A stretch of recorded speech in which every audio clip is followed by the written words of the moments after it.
Hi witches! I know we are in a different place today than we were last week, but I'm still trying to figure out my room, and this is the inside of my metaphysical shop, the Serpent's Key. But enough about that. I hope everyone is doing well. For today, we are going to be talking all about the new moon in Aquarius. So as you guys might recall from the last lunar correspondence video that I made, I really wanted to standardize and update each of the past year's videos. So I wanted to go a little bit more in depth, and also I'm kind of using this as a way to fill in my own grimoire as we work throughout the year, so I can have all of this awesome information for myself as well. So win-win situation. Now, again, today we are going to be discussing the new moon in Aquarius, which is occurring on Saturday, January 21st, or possibly Friday, January 20th, depending on where you are in our wonderful world. So a wonderful source for information about new moons and astrology is the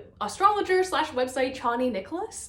She runs a really great blog, and I really recommend it for quick reference and correspondences. It's super great. She has one all about how to build altars for the different zodiac signs. It's so cool. But anyways, the new moon in Aquarius doesn't really have a fancy name like our full moons, right? So in order for us to figure out how to best utilize this lunation's energy, it's good to look at the stars and the planets in the sky around it, right? Now, new moons are generally seen as a blank slate within witchcraft, and it's a time for us to restart. The planets that shine in our skies are here to aid us with that, and also can provide us that further wisdom.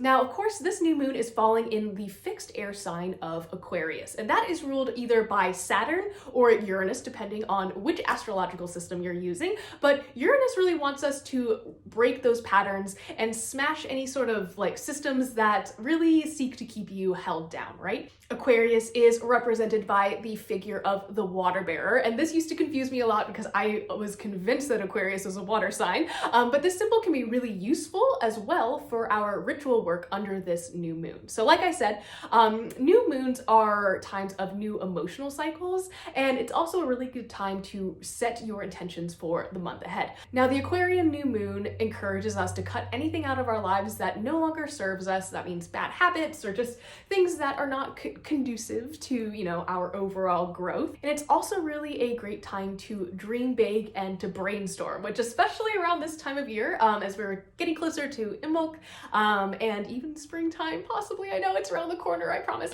But we are really starting to, at least for me, consider what I want to achieve in the year ahead. Maybe you guys have had your own New Year's resolutions. If not, that's totally cool too.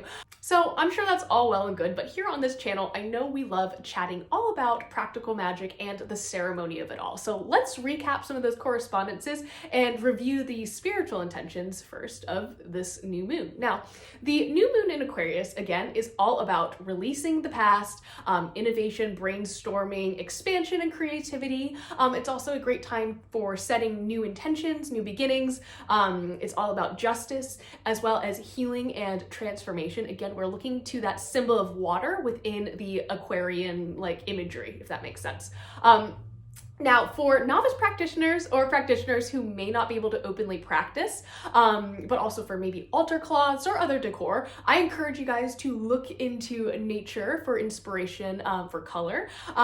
Color is a fantastic way to celebrate, again, for people who may not be able to openly have an altar or practice, because no one's going to wonder why you're suddenly wearing a blue shirt. You know what I mean? It's probably not going to call a whole lot of attention. Now, the colors that are associated with, the new moon in Aquarius include black, white, and silver. Those are kind of standard, as well as light blue and yellow. But again, I encourage you to look into nature, just because those are the colors that I'm seeing around me doesn't necessarily mean, someone in Florida isn't going to have all this beautiful greenery, right? So, definitely allow nature to inspire you. Next, let's chat about some other symbols that you can use to decorate your altar. Things such as representations of air and water, maybe incense and moon water, for example, vases or pitchers, blank pages or journals, snake imagery, again, that is all about transformation and rebirth, as well as symbols associated with intellect or mental clarity. Now, for all of my wonderful spellcrafters, green witches, kitchen witches, alchemists, etc., let's talk about some herbs and crystals.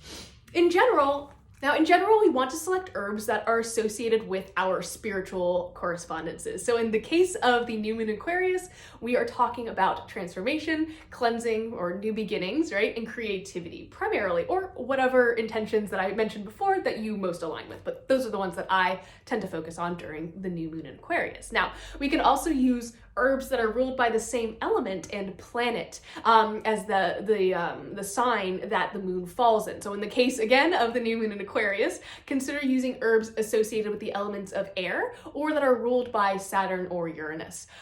Usually I believe in my copy of Cunningham's Encyclopedia of Magical Herbs, I don't know that Uranus is considered a planetary ruler, so definitely look for Saturn in that book. Anyways, some of the examples of those herbs include sage, willow, blue lotus, amaranth, datura, elm, hemp, lobelia, ivy, mullein, skullcap, almond, birch, borage, dandelion, fenugreek, hazel, lavender, mint, pine, and star anise, to name a few. There are definitely more than that.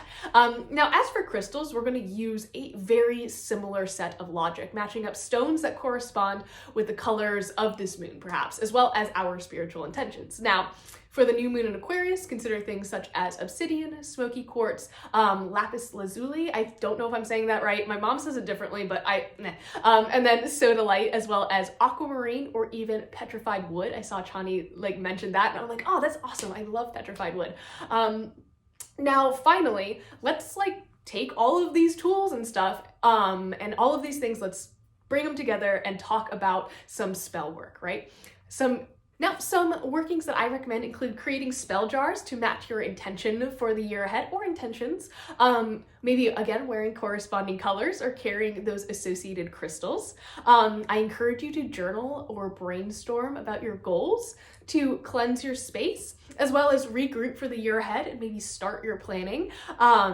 It's a really great time to make first offerings to new deities, spirits, or perhaps beginning a new spiritual journey, as well as it's a great time to begin getting ready for Imbolc, which is the first holiday on the Wheel of the Year, and that occurs on February 1st or around February 1st. And as we get closer to Imbolc, I'll be definitely talking more about that in the future. But for today, that is all we have about the new moon in Aquarius. Thank you so much for joining me today, and I'll see you in the next one. Bye!